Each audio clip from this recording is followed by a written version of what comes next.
ইসলামের second pillar কি? সালাত। 5 ওয়াক্ত সালাত আদায় করার চেষ্টা করতে হবে না, নিজের উপর আবশ্যক করে নিতে হবে।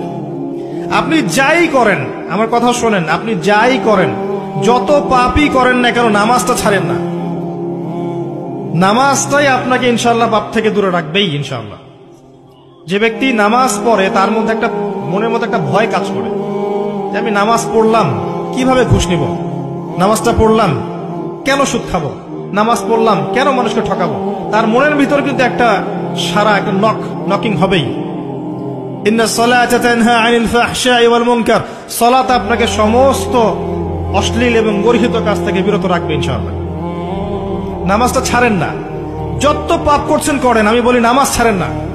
ইনশাআল্লাহ একদিন নামাজই আপনাকে পাপ থেকে বের করে আনবে ইনশাআল্লাহ। আর শয়তান আপনাকে হতাশ করতে চাইবে, শয়তান আপনাকে হতাশ করতে চাইবে যে তুই তো গার্লফ্রেন্ডের সাথে কথা বললি, রাতের বেলা পর্ন দেখলি, তুই তো ফ্রি মিক্সিং এ আছিস, তুই মাদক দ্রব্য খাচ্ছিস, তুই কাজে ফাঁকি মারিস, তুই ট্যাক্স আদায় করিস নাই, দুর্নীতি করছিস, তুই আবার নামাজ পড়বি কেন? শয়তান আপনাকে এগুলো বোঝাবে কিন্তু যে নামাজ তো আমার শোভা পায় না, আমি তো অনেক পাপী মানুষ। এই ধোকায় পা দিবেন না। আপনি নামাজ কন্টিনিউ করতে থাকেন, ইনশাআল্লাহ আল্লাহ পাক আপনাকে পাপ থেকে বের করে আনবেন ইনশাআল্লাহ।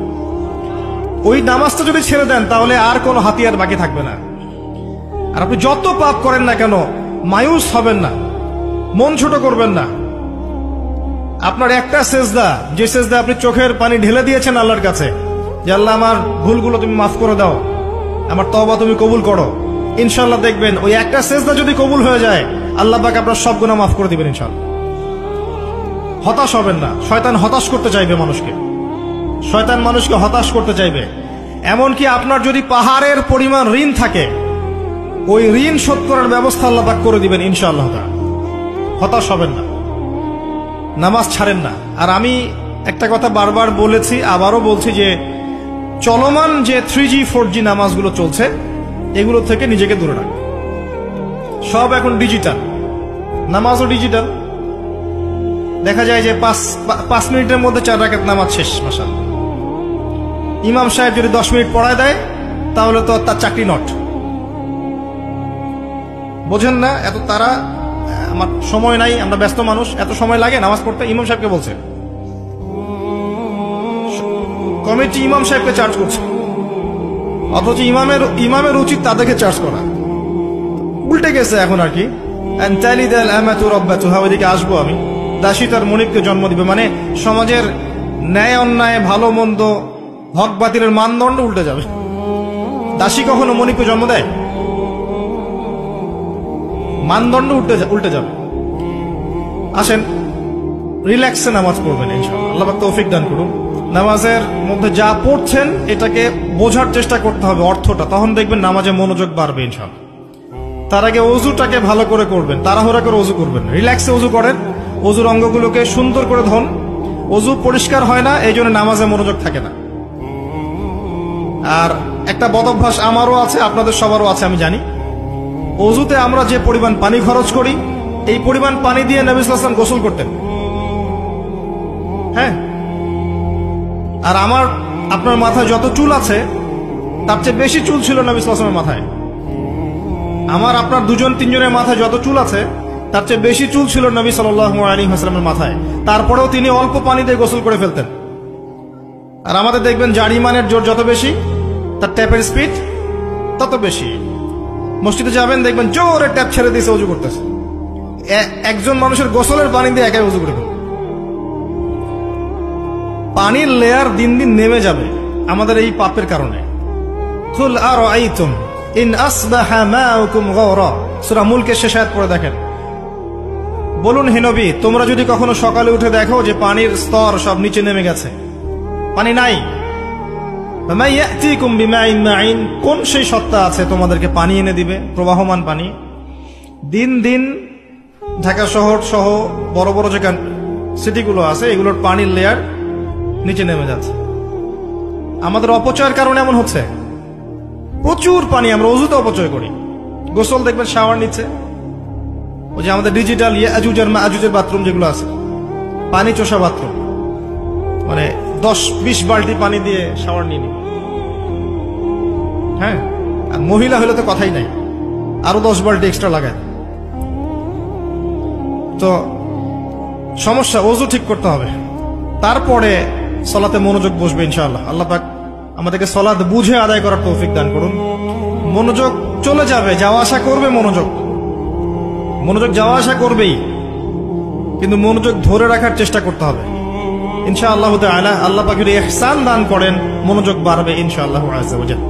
আরেকটা টিপস বলবো, সেটা হলো নামাজে সূরাগুলোর মধ্যে ভেরিয়েশন রাখতে হয়। যেমন প্রতিদিন যদি আপনি একই রকম সূরা পড়েন, আমি নিজেও দেখেছি যে আপনি প্রত্যেক ওয়াক্তেই যদি একই সূরা দিয়ে নামাজ পড়ে থাকেন, দেখবেন মনোযোগটা তুলনামূলক কম পাচ্ছেন। এক এক রাকাতে যদি আপনি ভেরিয়েশন নিয়ে আসেন, সূরার মধ্যে ভেরিয়েশন বোঝেন তো, বৈচিত্র্য নিয়ে আসেন, আপনি দেখবেন মনোযোগ বাড়বে। খেয়াল করে দেখেন। এবং তাসবিহ তাহলিল যেগুলো করছেন, এগুলোর অর্থটার দিকে যদি ফোকাস করেন, মনোযোগ কিছুটা হলেও বাড়বে। আরেকটা কাজ করলে মনোযোগ বাড়বে, প্রত্যেক সেজদায় দোয়া করতে পারলে।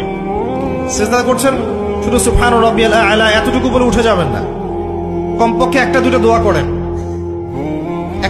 করেন সেজদায়, কারণ সেজদায় সবচেয়ে বেশি দোয়া কবুল হয়। আল্লাহ রাসূল সাল্লাল্লাহু আলাইহি ওয়াসাল্লাম বলেছেন, বান্দা সেজদায় আল্লাহর যত কাছে থাকে, অন্য কোনো ভাবে বান্দা এত কাছে আসতে পারবে না। এবং এখানে তোমরা বেশি বেশি দোয়া করো, নবী সাল্লাল্লাহু আলাইহি ওয়াসাল্লাম বেশি বেশি দোয়া করতে বলেছেন।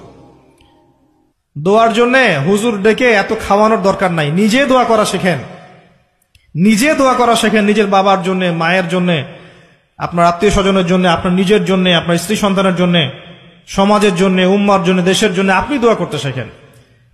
আপনার একটা প্রয়োজন, এই প্রয়োজনটাকে আমি বুঝতে পারবো, ওই আবেগটা কি আমার আসবে? আপনার যেটা প্রয়োজন, আপনার আবেগ আপনার আসবে। আপনার সন্তান অসুস্থ, আমি কি বুঝবো সেই ফিলিংসটা কেমন? আপনি বুঝবেন সেই ফিলিংসটা কেমন। অতএব নিজে আল্লাহর সাথে সম্পর্ক করেন। আর আপনি নিজেকে এত ছোট কেন মনে করছেন? আপনিও আল্লাহর সেই বান্দা, যে বান্দা আমি, যে বান্দা আর 10 জন মানুষ। আল্লাহ পাক আপনাকেও ভালোবাসেন, আল্লাহ পাক অবশ্যই আপনাকে ভালোবাসেন। জীবনের দীর্ঘ সময় পর্যন্ত আপনি আল্লাহকে ডাকেন নাই, আল্লাহ আপনাকে ফেলে দেয় নাই। আল্লাহ আপনাকে খাওয়ান, এখনো পরান, বাঁচিয়ে রেখেছেন, আল্লাহ নিয়ামত দিয়েছেন। আল্লাহ আপনাকে ভালো না বাসলে এমনি করেন? আল্লাহ পাক অপেক্ষা করছেন কবে খালি আপনি আসবেন আল্লাহর কাছে, এসে বলবেন আস্তাগফিরুল্লাহ ওয়া আতুবু ইলাইহি। আল্লাহ পাক অপেক্ষা করে বসে আছেন আপনার জন্য। আপনি কোথায় যাচ্ছেন? ফাআইনা তাযহাবুন। আল্লাহ পাক বলেছেন ফাআইনা তাযহাবুন, কোথায় যাচ্ছ তোমরা? কোথায় যাচ্ছেন? টাকার পিছনে, বাড়ি গাড়ি, স্ট্যাটাস, স্ত্রী সন্তান, ভোগবিলাসের পিছনে? আল্লাহ অপেক্ষা করছেন আপনার জন্য। আসেন, সেজদা করেন, ওয়াসজুদ ওয়াকতারিব, সেজদা করেন, নিকটবর্তী হন। আল্লাহ আপনার জন্য অপেক্ষা করছেন। যাবেন না আল্লাহর কাছে? আল্লাহ পাক সবাইকে আল্লাহর কাছে ফিরে আসার তৌফিক দান করুন। এটাই হোক আমাদের কাছে আসার গল্প, এটাই হোক আমাদের কিসের গল্প? কাছে আসার গল্প। আমাদের জেনার গল্প দরকার নাই। ওদের কাছে জেনা হচ্ছে কাছে আসার গল্প, যার ব্যাপারে আল্লাহ বলেছেন লা তাকরাবু জিনা, ওর ধারের কাছেও যেও না, আর তারা ওইটাকে বলবে কাছে আসার গল্প। ইন্না লিল্লাহি ওয়া ইন্না ইলাইহি রাজিউন। আল্লাহ পাক আমাদের যুবক যুবতীদেরকে হেদায়েত দান করুন, পিতা মাতাদেরকে পরিবারে অনুশাসন বজায় রাখার তৌফিক দান করুন। আমাদের এই কাজগুলোর প্রতিফল কিন্তু আমাদেরকে ভোগ করতে হবে। আমাদের মেয়েদের, আমাদের ছেলেদের, তাদেরকে আমরা কিভাবে বড় করছি, এটার হিসেব কিন্তু আমাদেরকে চুকিয়ে দিতেই হবে। পিতামাতাদেরকে বলবো সচেতন হয়ে যান। আল্লাহ পাক তৌফিক এনায়েত করুন, আমিন।